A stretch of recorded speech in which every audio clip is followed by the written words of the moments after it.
still remember the look in their eyes, the mixture of disbelief and disdain as I announced my dream.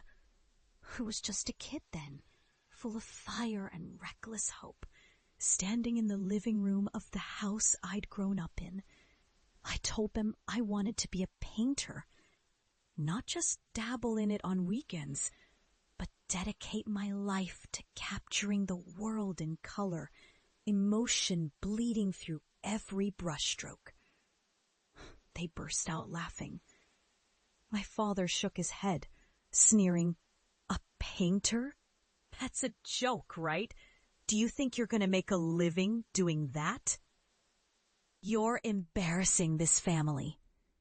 My mother's eyes filled with tears, not of pride, but of shame, whispering, "That's not a real career. You're throwing your life away on a fantasy." From that moment, I was the black sheep, the one who dared to dream differently. Over the years, they mocked my failures, dismissed my small victories, and told me I was wasting my time. But I refused to give up. I poured everything into my art, into creating something real, something. I worked in seclusion, nights blending into mornings, sacrificing friends, comfort, stability, everything for that one shot at proving them wrong.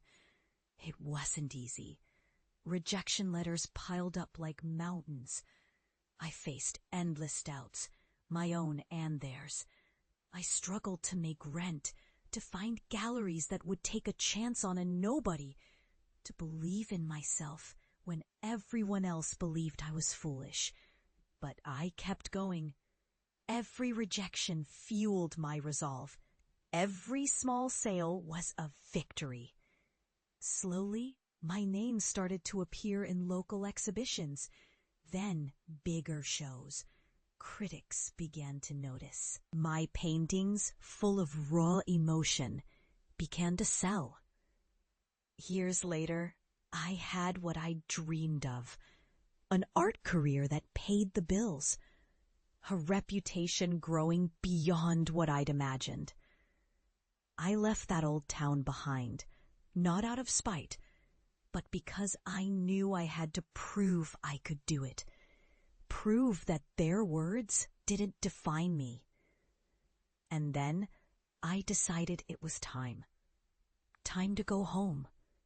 Not to gloat, but to show them what I had become.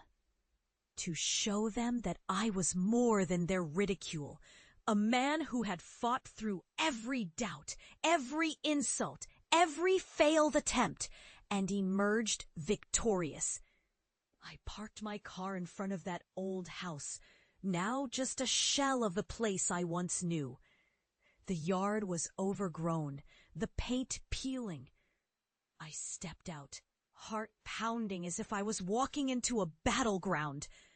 I knew their eyes would be on me, judging, expecting to see that same loser they'd mocked all those years.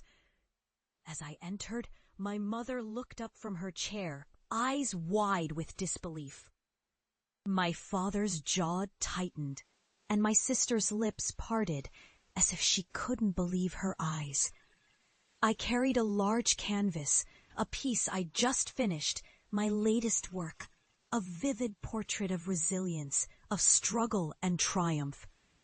I set it down on the dining table. The room fell silent. Then I spoke, voice steady but intense. I came back to show you what your doubts couldn't destroy. I am a painter. I've made a life out of my dreams. This, I gestured to the painting, is proof that I refuse to fail, that I refuse to be broken by your words. My father looked away, uncomfortable, perhaps realizing the weight of his own words. My mother's eyes shimmered with tears, not of regret, but of a quiet acknowledgement. My sister looked at me, her face a mixture of shock and pride. In that moment, I saw their masks crack. They'd mocked my dreams, dismissed my efforts, but they couldn't deny the truth standing before them. I had become what they once called ridiculous, a successful artist, living proof that faith in oneself can shatter even the harshest doubts. I left that day knowing I finally earned my place, not just in the art world, but in their eyes. I had returned not as a failure, but as a testament to resilience.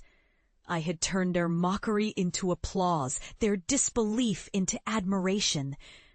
And as I drove away, I felt a quiet, powerful victory settle inside me. I'd proven that sometimes the greatest revenge is simply becoming exactly what they said you couldn't.